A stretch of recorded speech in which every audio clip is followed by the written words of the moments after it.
Oh, crap.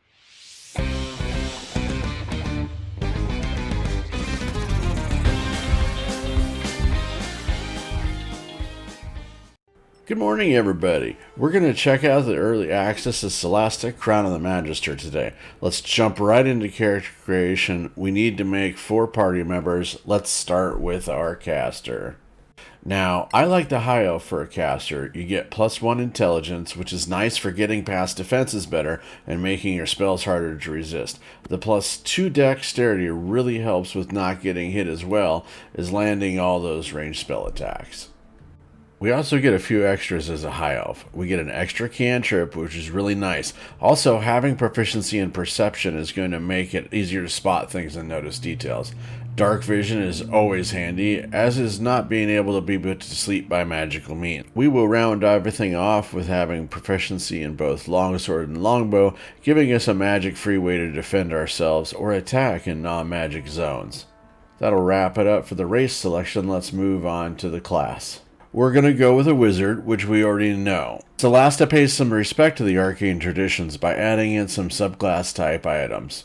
We get the green mage, which really reads like sort of an arcane archer, the lore master that will really give us a bump for all those lore and history situations, and the shock adept for really specializing in damage output.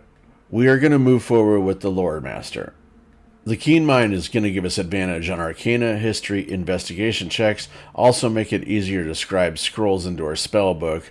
Scroll and potion crafting prices are also halved, which I hope pays off. At later levels, we gain an additional spell on level up for a total of 3, which will be very helpful. Moving on into stat generation. I'm a sucker for rolling dice. I can sit here for a long time waiting to get a great stat set. If we can end up with no negative modifiers, as well as at least 18 plus in int and dex, I'll be happy. Okay, we got our stat set. So let's take that 17 and pop it into int. That'll get us 18. We'll get 18 dex there. I got a 17 left. Let's put that into... Actually, let's move... Yeah, let's put it in wisdom. I like that idea. Okay, so we're going to take that 14 to charisma. That'll help with our social situations. Now the 10 will go to strength and the 12 to con, and we're set. Skills to pay the bills. Here we're going to really bump our ability to pass those lore checks. We're going to take history and investigation. I'm not sure how the world's going to play out, so what we're going to do is just take Dwarvish, Terran, and Orcish for our languages. We get 3. For cantrips, we're going to pick Firebolt for our D10 damage as our high elf cantrip. We're going to take Chill Touch to debuff any undead.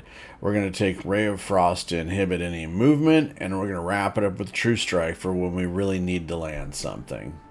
Alright, let's move on to our spells. We will get 6 to choose from. We'll only be able to prepare 4, so 2 will be rituals we can cast outside of combat. We're going to go with Mage Armor to save us potentially down the road, so that's a must-have. We follow it up with Magic Missile, Shield, and Sleep for some damage, defense, and crowd control. Identify and Detect Magic will be our rituals, and close out our 6 spell picks. That's going to wrap up all of our important choices for the skills, spells, class, race. So we're going to go ahead and move on to appearance now. And here we're just going to pick all the general physique type stuff, and we're not going to pay too much attention to that. I'd like to invite you to watch our next video where we're going to look at the next character creation in our party. And please remember to like this video, subscribe if you're not subscribed already, and please ring that bell for notifications. And if you have any ideas on what the next character we create should be, please put that in the comments below. We are pushing to get 100 subs, and if you want to click the link in our description or just hit the subscribe button, that would be amazing, and I'd appreciate it. Thanks everybody for your time today.